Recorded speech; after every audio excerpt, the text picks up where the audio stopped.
Muy buenos días. Muchísimas gracias a la gentil invitación para venir a este seminario internacional. Mi nombre es Iván Montes, vengo de Perú. Soy una persona independiente, no pertenezco a ningún sindicato. En el Perú tenemos un sindicato único de la educación peruana que se llama SUTEP. Desde el año 87, en mi labor como periodista, investigador y escritor, he venido acompañando muchas de las luchas de ese sindicato, ¿sí? Sin pertenecer al mismo. Soy una persona libre, soy un freelance. Actualmente estoy de rector en una universidad, pero me sigo dedicando a una actividad como escritor, periodista, investigador de manera constante. Entonces, muchas de mis ideas y mis artículos me costaron salir del país, ¿no? En condición de autoexiliado. En un momento tuve que salir del país por tercera vez bajo protección internacional, básicamente por denunciar situaciones de corrupción y malos manejos dentro de lo que es mi país. Claro, como no pertenecía a ningún partido político, un sindicato no tenía ningún tipo de respaldo. Y la única salida en ese momento era salir para después volver a entrar. Disculpen que les parece que escucho bien atrás, ¿sí? Más o menos. ¿O quieren que les hable así? Así sí. Listo. Yo no voy a hablar sentado, voy a hablar parado, ¿sí? Por dos motivos. El primero de ellos es que me duele la espalda y el segundo de ellos es que así estoy más cerca de ustedes. Solamente les voy a hablar un poquito sobre las tensiones asociadas a las pruebas estandarizadas, ¿sí? Y toda esta nueva onda vinculada con lo que es la evaluación. Si ustedes se ponen a pensar y revisan documentos tanto nacionales como internacionales de política educativa, van a encontrar que un eje principal de la, entre comillas, reformas es la evaluación, ¿sí? La evaluación. Personalmente, cuando encuentro un documento de política de la OECD o de cualquier lugar, la evaluación, demasiadas veces yo rápidamente saco como conclusión que eso no es una reforma educativa. En América Latina se han anunciado en los últimos 12 meses 15 reformas educativas. 15. Personalmente no considero que exista ninguna reforma educativa en América Latina anunciada. Personalmente, y con mucho respeto, considero lo que se ha anunciado con respecto a México no es una reforma educativa. Son medidas de política, pero no son reformas educativas, al menos las recomendaciones de la OECD para el sistema educativo mexicano no son reformas educativas. O sea, en ningún lugar del mundo se haya considerado reforma educativa. Les voy a poner una situación particular. Imagínense ustedes un hospital de salud en una provincia, en un estado de un hospital grande, que solamente tiene el servicio de diagnóstico, ya sea exámenes de sangre, radiología, tomografía, ¿sí? Exámenes de diferentes tipos, de diferentes naturaleza, máquinas para poder hacer ecografía o electroencefalograma. Ese hospital supuestamente tiene la misión de procurar la salud de esa población a la cual atiende, pero solamente tiene un servicio de diagnóstico. No tiene unidad de tratamiento, no tiene fisioterapia, no tiene nutrición, no tiene prevención. En otras palabras, ese hospital solamente pone etiquetas, ¿sí? Y está haciendo diagnóstico. Ustedes pensarían que es bastante absurdo, ¿no es así? En el sistema educativo, con el gran sistema educativo de mi país y de gran parte de América Latina, se está pensando sistemas educativos de esa manera. En otras palabras, se cree que por evaluar constantemente las cosas, la situación va a mejorar. Se piensa porque estar constantemente evaluando y midiendo a los profesores, ellos van a competir y va a mejorar el sistema. En otras palabras, las pseudo reformas latinoamericanas que ponen el énfasis en la evaluación del docente, por lo general lo que están haciendo es partiendo del erróneo supuesto de que la competencia y la evaluación hace que la gente mejore y no las políticas sostenidas e integrales orientadas a fortalecer la profesión del docente, sus condiciones de trabajo, su capacitación, su cualificación, todo lo que es el itinerario que pasa dentro del proceso. Entonces, es como decir que en una familia un padre tiene a 5 hijos desnutridos, ¿no? Y ese padre que tiene hijos desnutridos, 5 en su familia, lo único que tiene que hacer es hacer de taxi, de pintor, de plomero, salir a vender caramelos, limpiar autos, esforzarse para que todos los niños puedan comer, ¿no?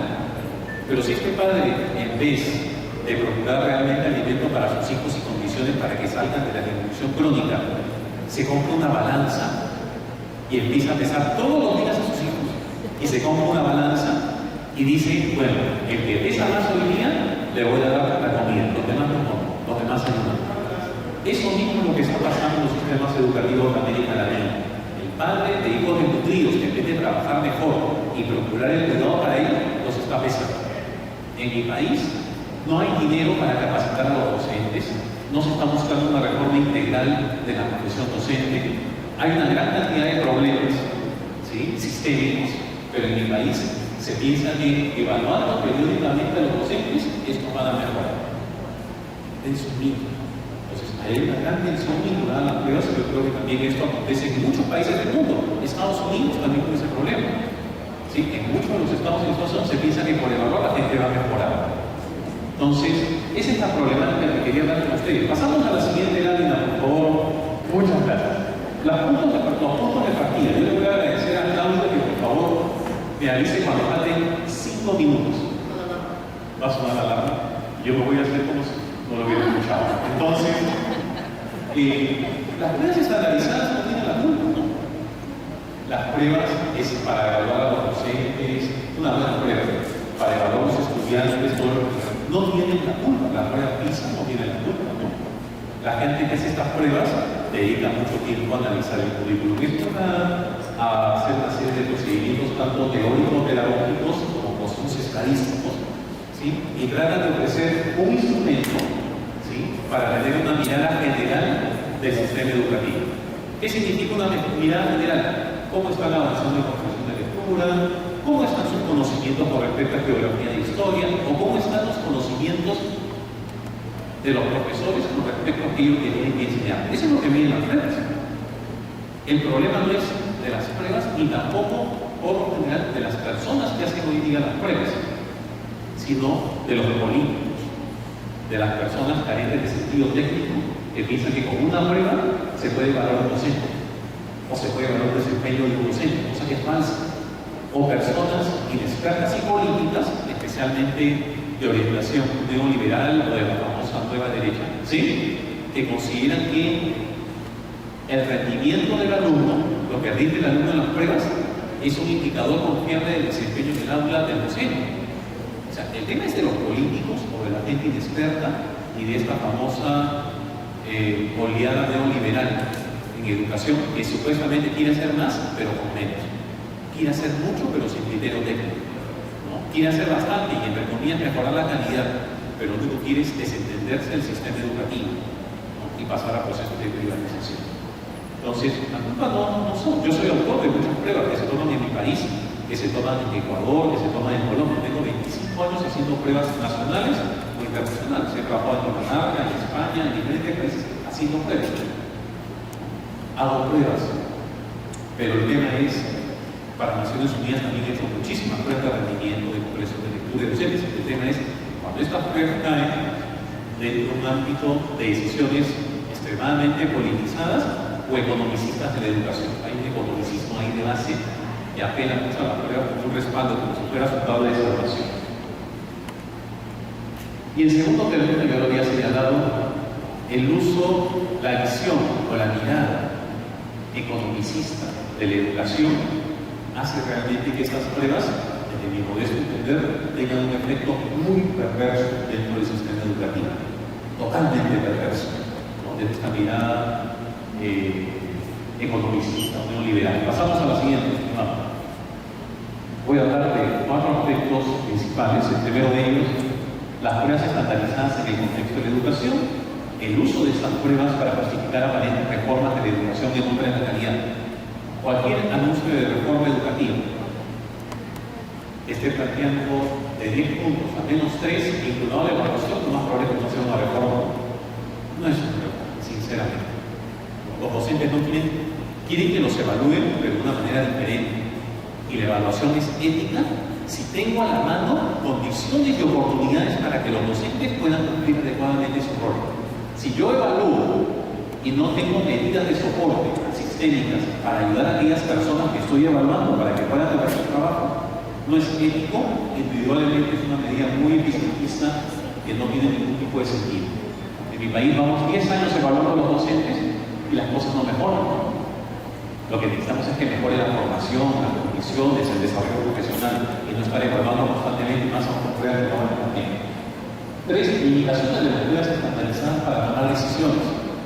Creo que en casi toda América Latina se toman decisiones bastante polémicas y discutibles a la luz de las pruebas estandarizadas. Y por último, claves para repensar la evaluación de los maestros. Pasamos a la siguiente, por favor. A ver, las pruebas estandarizadas de rendimiento escolar, las pruebas que se toman para los docentes, ya sea de conocimientos, si hablamos de pruebas estandarizadas, estamos hablando de pruebas masivas, ya sea para un estado, ya sea para un país, o ya sea para un conjunto de países. Las pruebas que toma la UNESCO en América Latina, la prueba PISA, los estudios internacionales, las pruebas que se toman en México son pruebas estandarizadas, las que se toman en Perú, las que se toman en Chile. Estas pruebas, en cuanto a lo que es la forma técnica de las mismas, tienen su sustento en la psicología y en lo que posteriormente se llama teoría clásica de los test, todo un sistema estadístico y teórico para poder construir pruebas. Y de manera principal viene de todo un influjo orientado a lo que es la evaluación de la inteligencia, ¿no? Todo lo que es la evaluación del coeficiente intelectual, o sea, como nosotros lo conocemos, ¿sí? De ahí viene esa tradición de estar evaluando. Pero vamos a ver que cuando se empezaron a crear las primeras pruebas de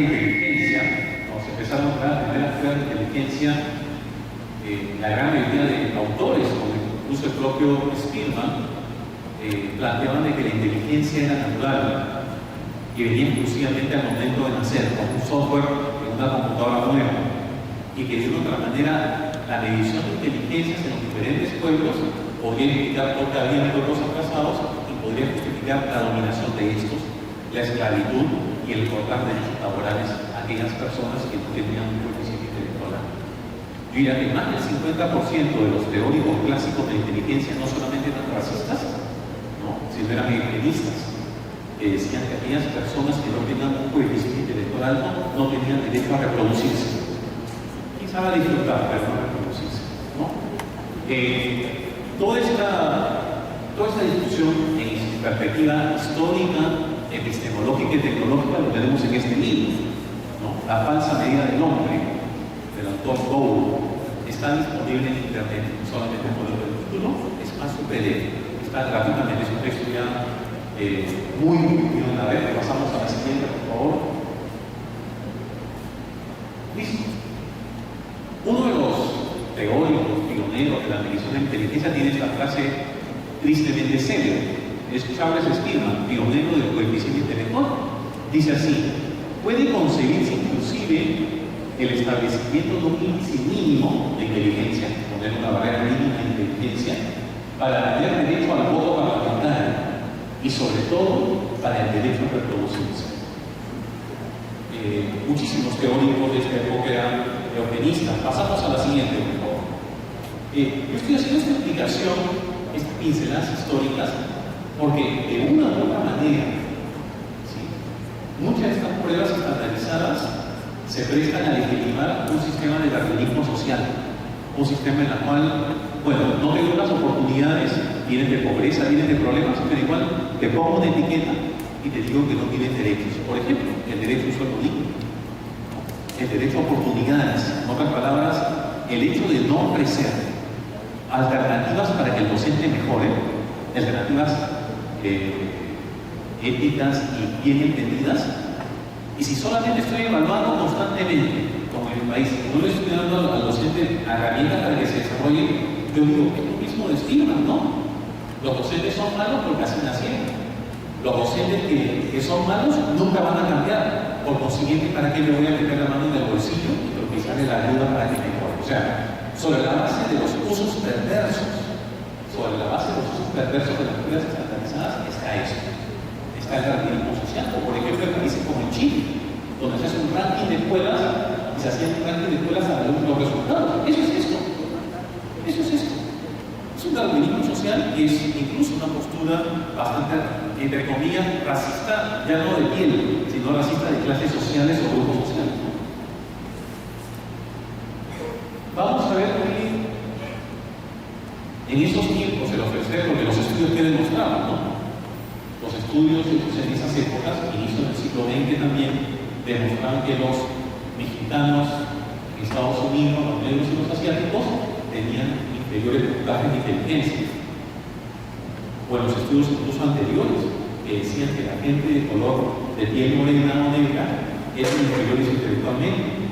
Claro, en vez de decir que estas personas no han estudiado un colegio de educación básica, estas personas no han tenido oportunidad, sus padres son analfabetos y viven en extrema pobreza. No, eso no estaba, sino decían, bueno, por consiguiente se justifica una política salarial diferente, explotación, menos derechos laborales, menos derechos humanos, en otras palabras.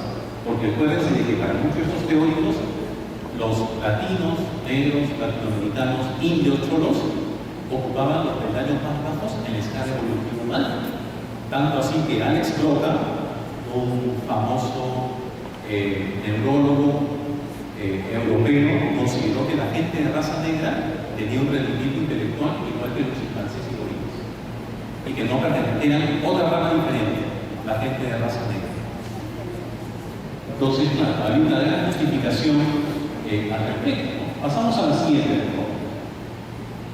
Entonces vamos a ver que con el uso de las pruebas estandarizadas para inteligencia se empiezan a refinar dos grandes teorías que después fueron descartadas, pero que fueron muy populares en su época, hace casi 150, 160 años. La primera es la frenología y la segunda es la craneología o craniometría.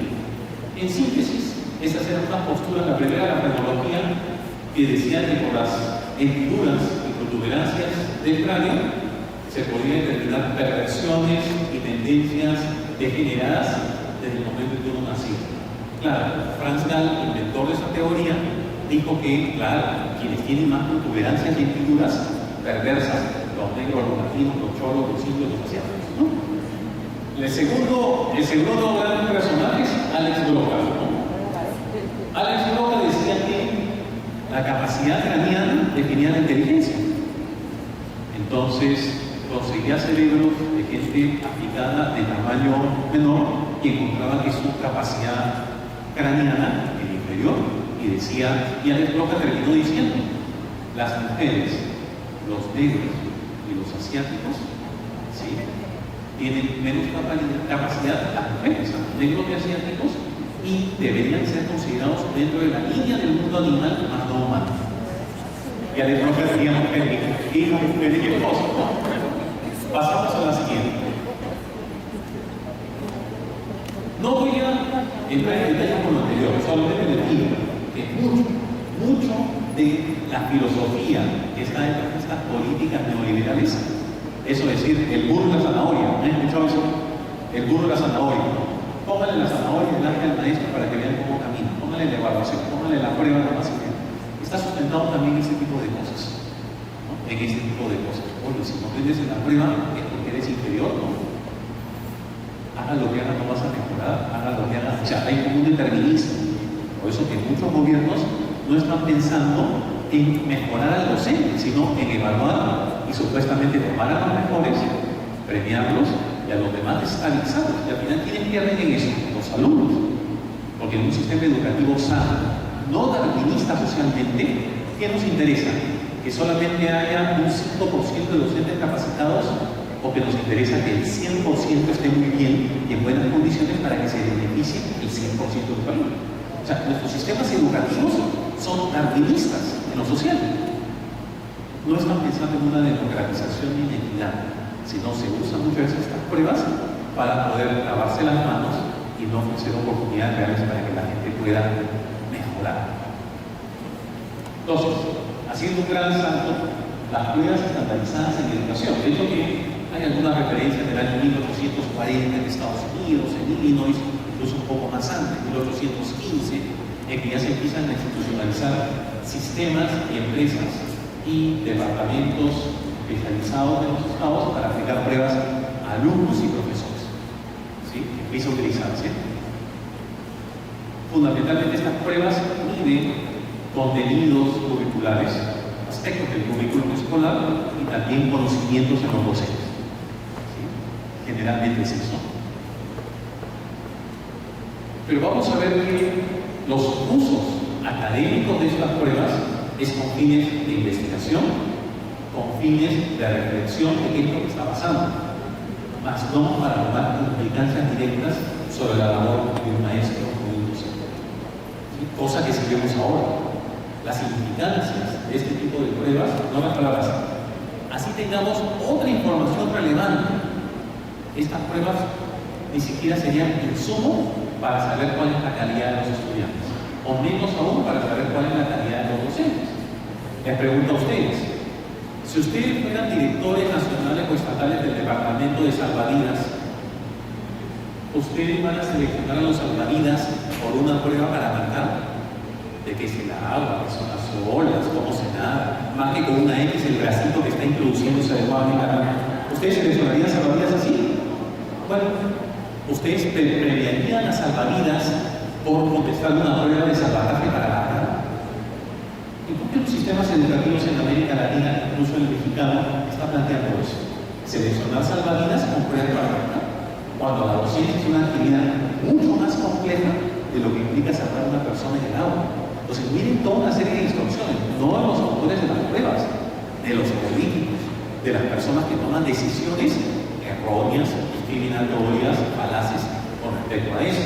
Entonces, básicamente, este tipo de pruebas que se toman a maestros, en teoría, académicamente hablando, a maestros y alumnos, en la que decimos, nos sirve para investigar algunos aspectos, nos sirve para conocer algunos avances del sistema y nos sirve para tomar decisiones de sistema, no individuales.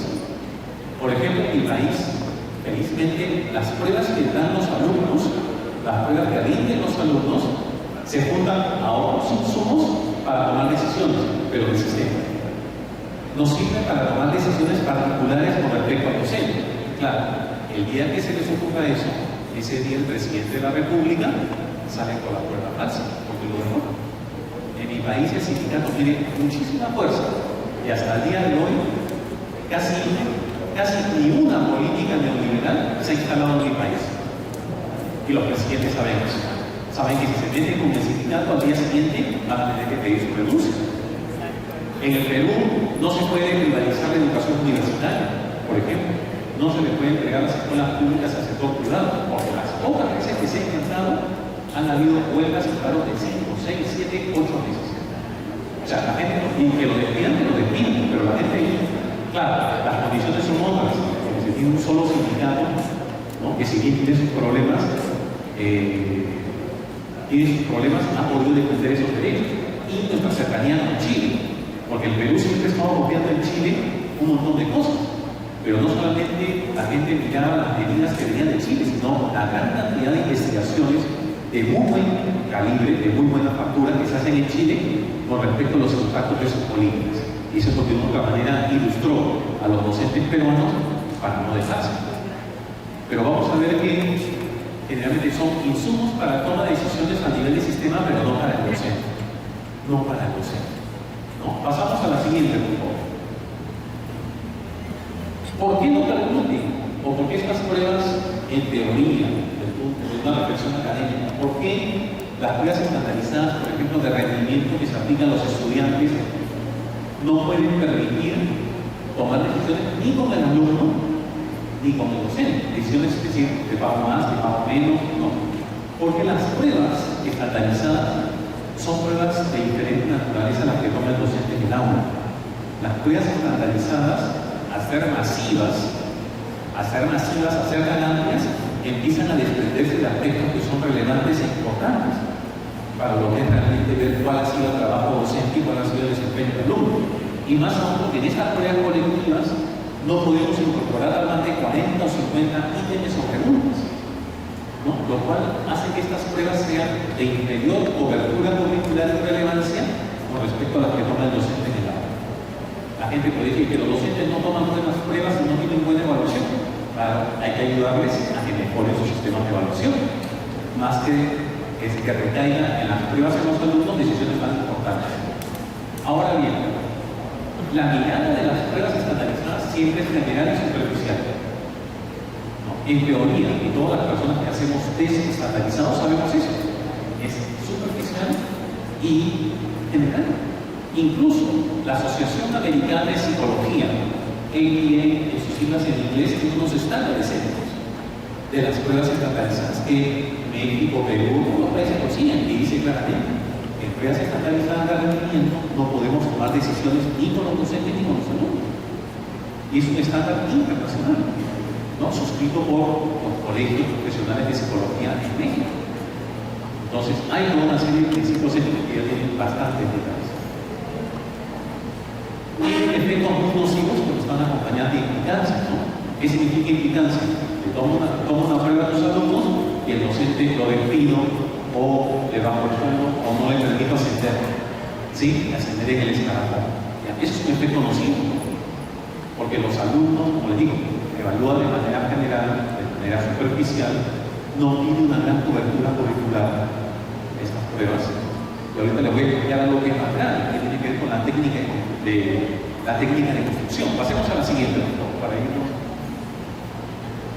A ver, un aspecto más de por qué es imposible, o sería un impasse tomar decisión sobre una prueba.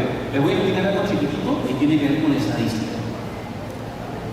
Cuando uno hace una prueba estandarizada, ¿qué significa una prueba estandarizada? Una prueba que cumple ciertos supuestos matemáticos y estadísticos, en la cual yo elimino, los creadores de pruebas, ¿qué hacemos con una prueba estandarizada?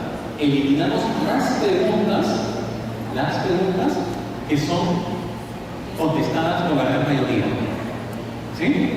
Eliminamos las preguntas que son contestadas por la gran mayoría. Hacemos una prueba piloto, hacemos una experimentación. Las pruebas que se aplican en México eliminan, antes de la aplicación definitiva, eliminan las preguntas que la gran mayoría responde. La pregunta es: si en México se trabajó durante 5 años en un conjunto de contenidos y todos los maestros del estado de Tabasco lo dominan, les aseguro que esos contenidos que han trabajado muy bien en un proceso de reforma estatal no están en las pruebas. ¿Queda clara la idea? Y las pruebas no reflejan y desde su construcción rechazan aquellas preguntas e ítems que sí podrían dar cuenta de un buen trabajo realizado por el docente.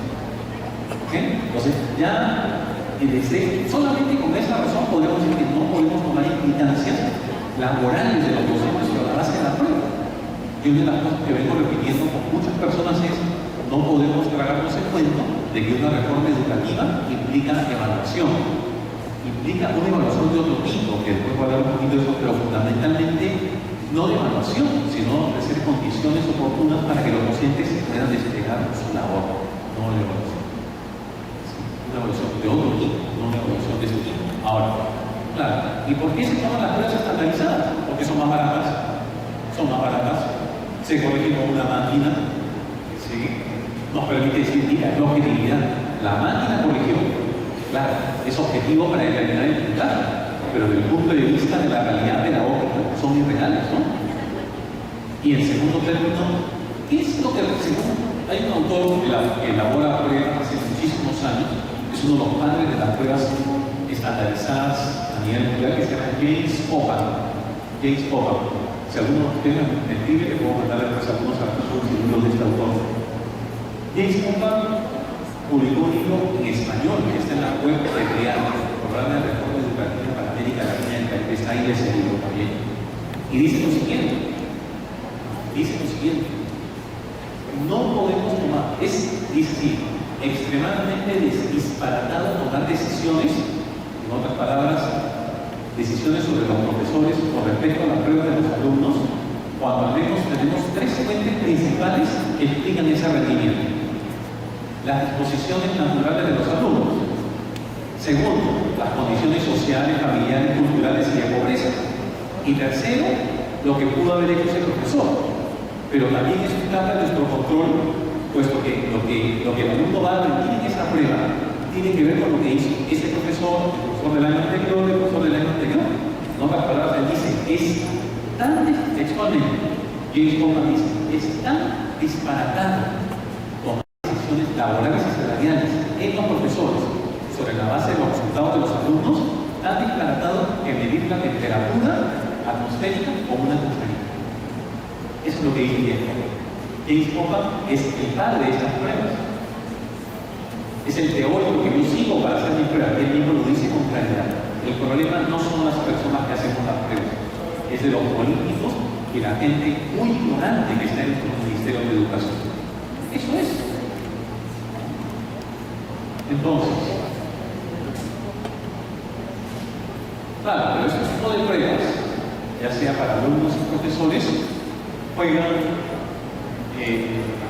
un papel fundamental en las pseudo-reformas, ¿no? O las pseudo-medidas que básicamente son neoliberales con respecto a la educación, las nuevas reglas de juego, ¿sí? Porque miren que tendríamos que aprender mucho de Finlandia, ¿no?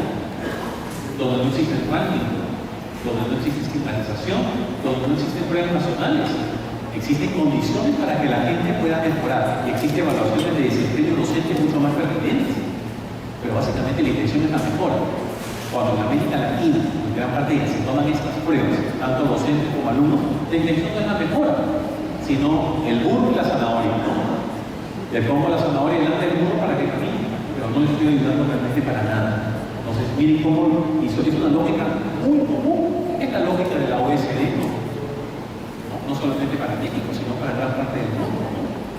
Entonces, nuevas formas, voy a hacer una pincelada. El experto en este tema es Guillermo, ¿no? Nuestro colega de Chile, que tiene muchísima experiencia, ¿no? Por su labor sindicalista y académica, ¿no? Para poder explicar. Yo solamente voy a hacer una pincelada, asumiendo los errores que pueda tener.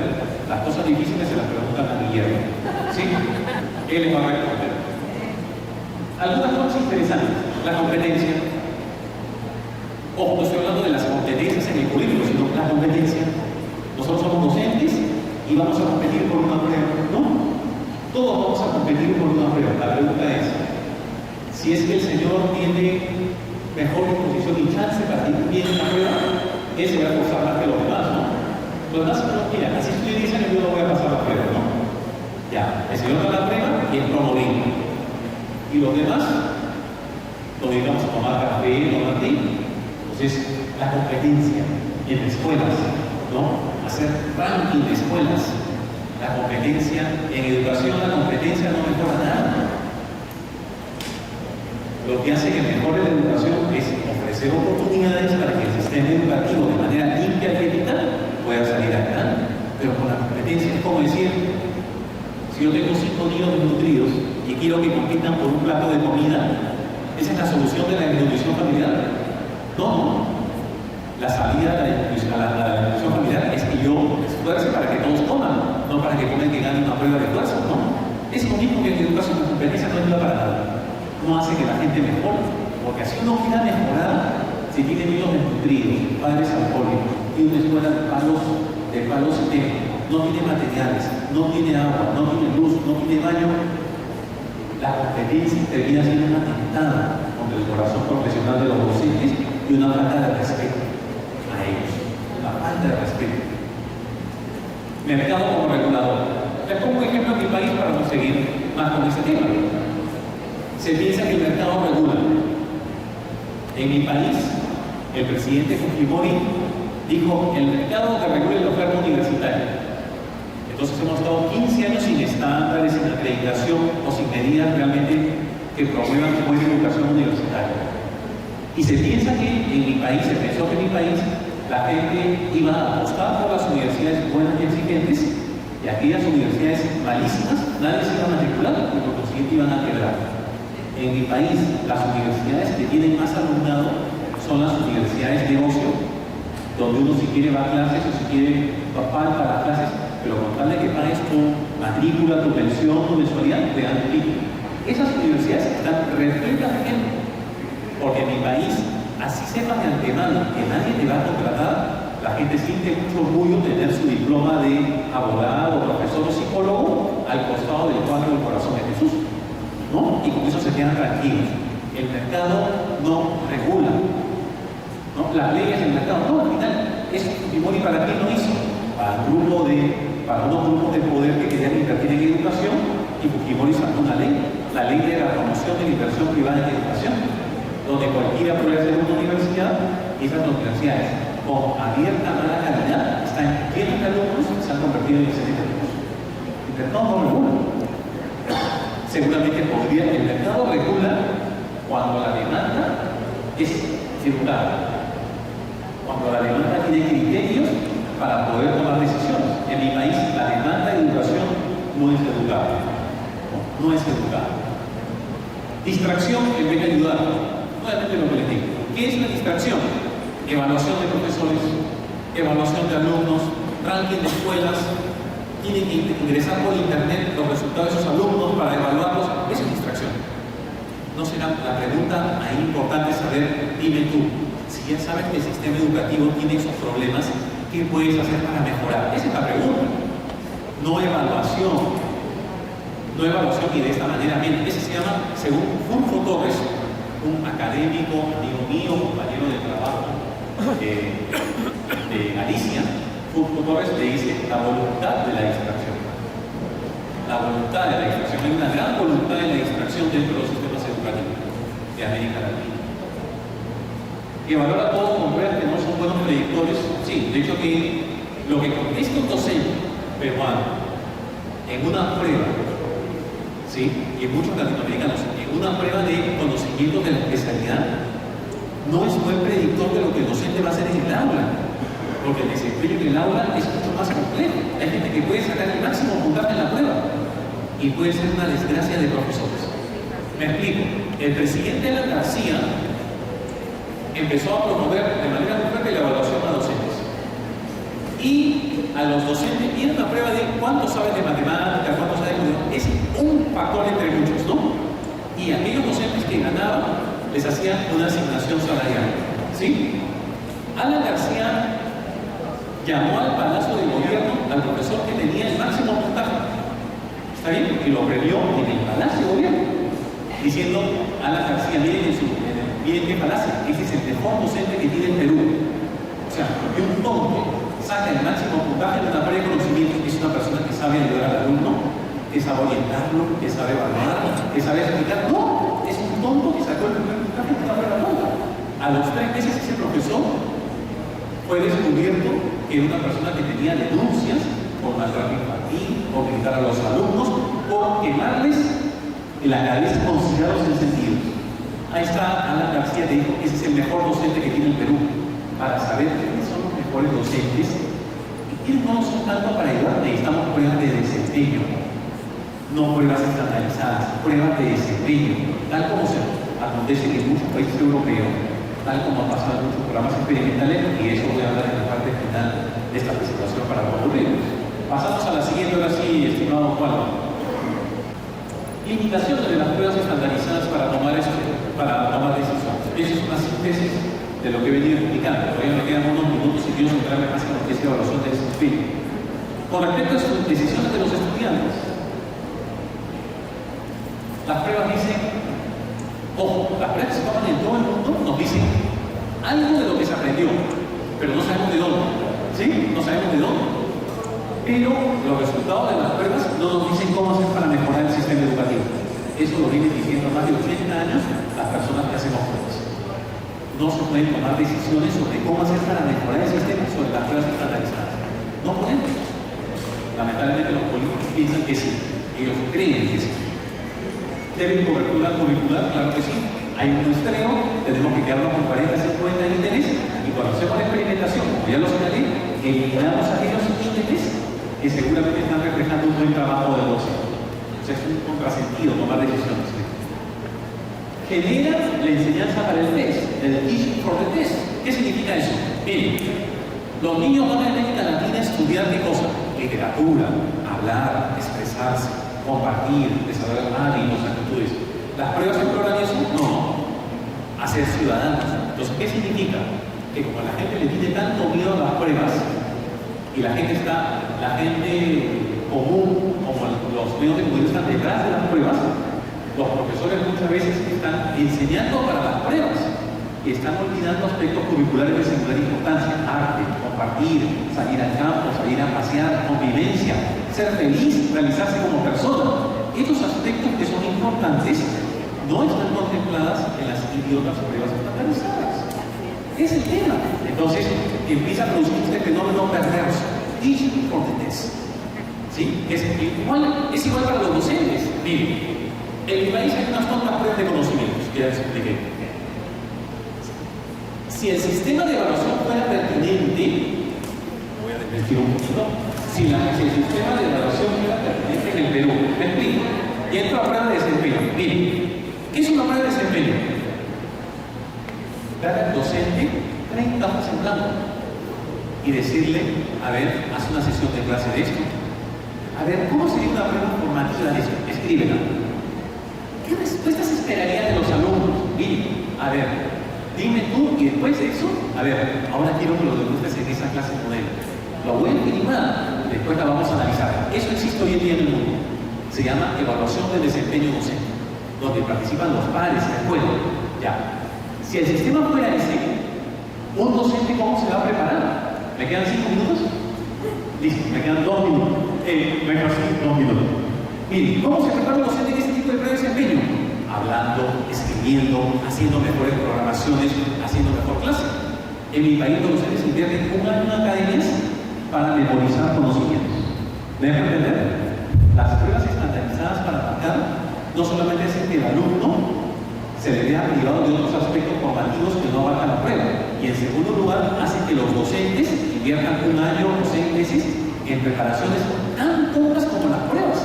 En otras palabras, la preparación para una prueba que se toma en el Perú y en gran parte de América Latina los docentes, la preparación no le ayuda al docente para que haga un mejor trabajo.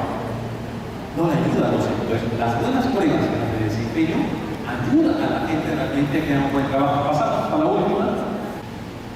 Desde Robert Eder, en Medición Educacional 1950, ¿sí? Pasando en evaluación de 4ª generación, de Google Lincoln, pasando por algunas apreciaciones de Norman Lindsay, de la Universidad de Illinois, todo lo que se ha publicado, nadie les va a decir que las pruebas estandarizadas tienen la calidad de los maestros o la calidad de las escuelas. Eso lo dicen los políticos, las autoridades ministeriales que son improvisadas. Claro, algunos ideólogos que con ropaje académico, ¿sí?, son las personas que representan ese tipo de ideas al neoliberalismo, a las personas que quieren, entre comillas, reestructurar una nueva derecha. Pero ningún teórico debe decir que eso implica medir calidad por las razones expresadas anteriormente. ¿Cuáles son las pruebas más pertinentes o los sistemas para evaluar el docente? Ojo, evaluar no solamente para implicancias salariales, sino para ayudarlo, para monitorearlo. Porque no podemos pensar ¿qué es lo que está pasando hoy en América Latina? Que se piensa que las pruebas estandarizadas van a equivaler o van a reemplazar a la supervisión, al monitoreo, a la facilitación. Son pruebas de desempeño, las que les hablé: hojas de papel, filmaciones, recibir un feedback adecuado por una persona, una retroalimentación por una persona experta, y por último, darle condiciones para que ese docente pueda mejorar y remontar su situación. Porque un sistema educativo no le conviene malos docentes, le conviene que todos sean buenos. Cuando hay sistemas de este tipo, hay una comunicación muy fluida entre estos sistemas de evaluación de desempeño y la formación de profesores. No podemos esperar que el daño ocurra para tratar de remediarlo en el aula. Hay que agarrar y aprovechar las etapas formativas. Bueno, ya se cumplió mi tiempo, ¿sí? Y no me queda más que agradecerles. En la última lámina está mi correo electrónico. Para pasarles, tengo algunas publicaciones que he hecho sobre esta temática y sobre esta problemática. Tengo un par de artículos críticos a las pruebas PISA, ¿no?, que me hubiera gustado conversar hoy día, pero por falta de tiempo no voy a poder hacerlo. Y les agradezco muchísimo. He pasado un minutito de su nuevo Claudio, y muchísimas gracias. Muchas gracias, señor Fernando Caridad. Compañeros,